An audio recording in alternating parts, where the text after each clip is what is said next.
반갑습니다. 역사 오아시스의 전동원입니다.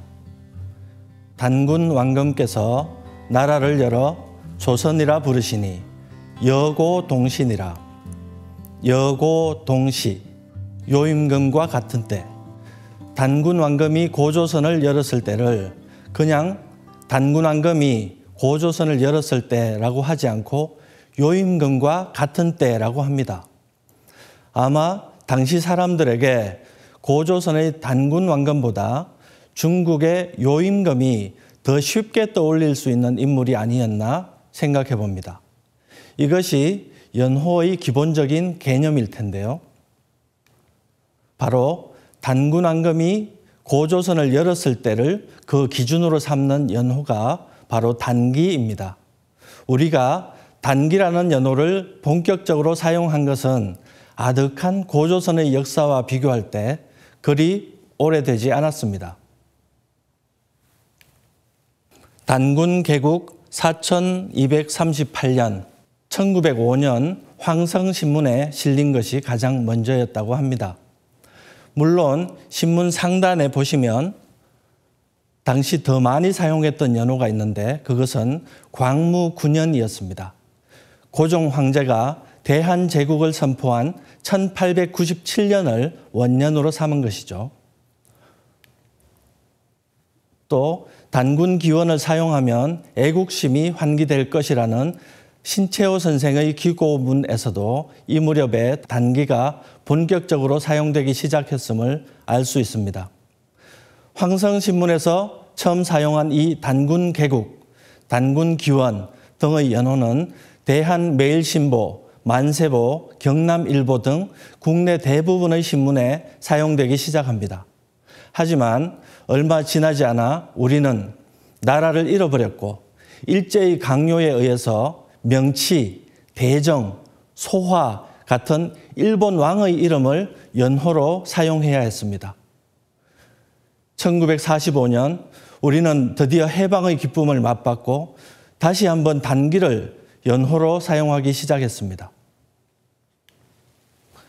1948년 제헌국회는 압도적인 표결로 단기를 공식화했습니다.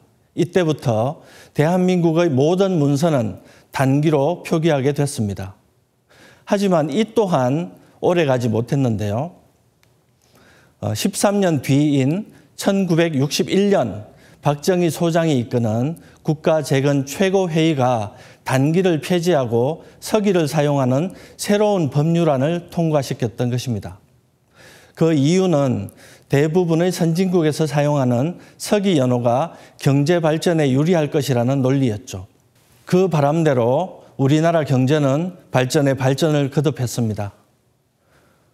나라는 부유해졌고 군사력도 강해졌습니다. 대한민국의 국제적 위상도 높아졌습니다. 그러나 단기 폐지가 국가 발전에 얼마만큼 이득이 되었는가에 대해서는 의견이 갈립니다. 일본이 아직도 천황 중심의 연호를 포기하지 않고 있지만 연호 때문에 경제가 어렵다는 분석은 없습니다. 또한 길이, 무게와 같은 단위가 다른 나라와 다르다면 연호보다 더 혼란스러울 텐데요. 미국 같은 경우 그들만의 전통 단위를 고수하고 있지만 별 문제 없이 나라가 돌아가고 있습니다. 이러한 사례들을 볼 때 단기 폐지의 경제적인 효과는 의문스럽습니다. 하지만 단기 폐지의 부정적인 효과는 분명한데요. 2000년대 들어서 여론조사에서 고조선과 단군이 실존했느냐 하는 질문에 그렇다는 응답자가 절반 이하로 뚝 떨어져 버린 것입니다.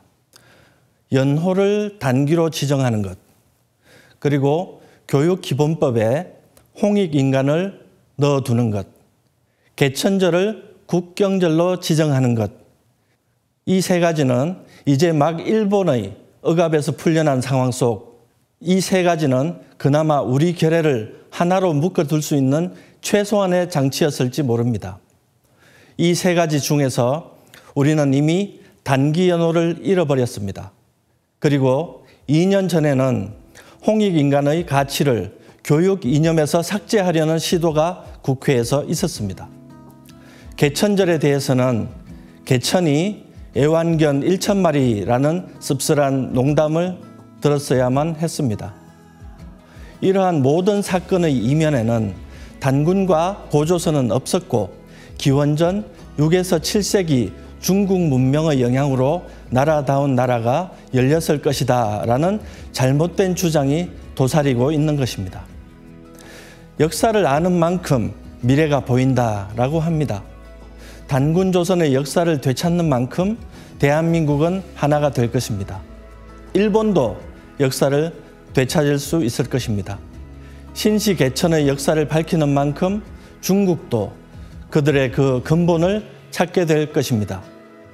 그것은 그들의 문명은 환웅천왕의 배달 동위에서 뻗어져 나간 것이기 때문입니다. 감사합니다.